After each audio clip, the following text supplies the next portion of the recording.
Сәлеметсіңдер ме балалар? Бұл математика сабағы. Сіздермен бірге Жанат Айтқожақызы. Бүгін бізде 13-ші сабақ. 6 санының құрамы. 6 санының құрамын анықтайтын боласың.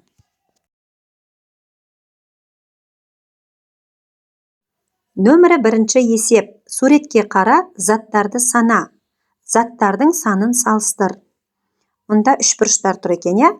Ақ үшбұрыш 2 екен. Қызғылт үшбұрыш 4 екен. 2 4-тен кем. Шаршылар. Сары шаршы 3 екен, көк шаршы 3 екен. Яғни екеуі тең екен. Пирамидалар.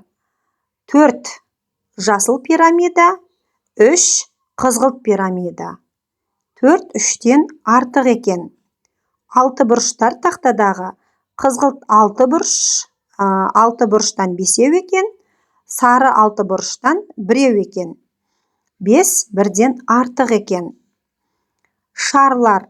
Күлгін түсті 3 шар, көк түсті 3 шар екен. Екеуі тең. Парталар бізде 6 екен, тақта 1 екен. 6 1-ден артық екен. Нөмірі 2-ші есеп. 6 санының құрамын айт. 6 санның құрамын айтатын болсақ, 5 пен 1-дің қосындысы, 4 пен 2-ның қосындысы, 3 пен 3-дің қосындысы, 2 мен 4-дің қосындысы, 1 мен 5-дің қосындысы екен. Есіңде сақта. 6-ның құрамы. 1 мен 5-дің қосындысы, 2 мен 4-дің қосындысы, 3 пен 3-дің қосындысы екен.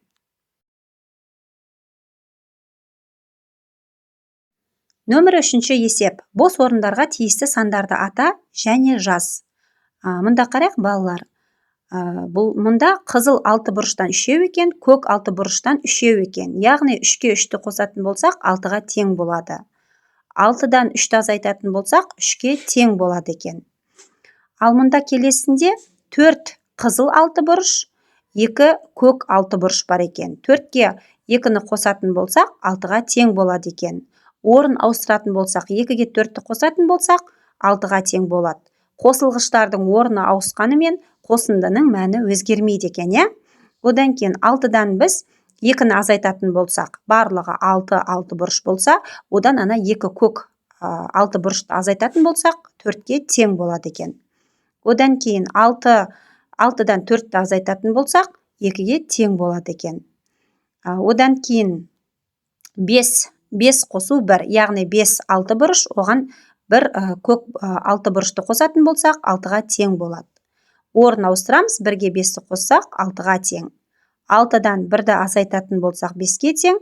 6-дан 5-ті азайтатын болсақ, 1-ге тең болады екен.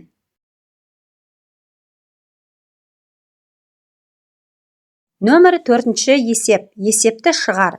6 қарындашты 3 стақанға бөліп салды. Егер стақандардың біреуінде 2 қарындаш болса, онда қалған 2 стақанда неше қарындаштан болуы мүмкін?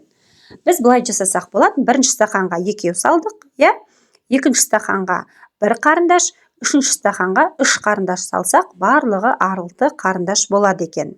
2 қосу 1, қосу 3, 6-ға тең.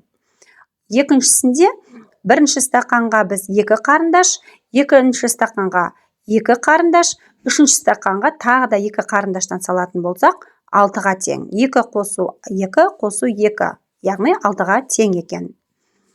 1-ші стақанға 2, 2-ші стақанға 3, 3-ші стақанға 1 салсақ, барлығы 6-ға тең екен. Яғни 2 қосу 3, қосу 1, 6-ға тең екен. Осымен біздің бүгінгі сабағымыз аяқталды. Келесі сабақта кездескенше.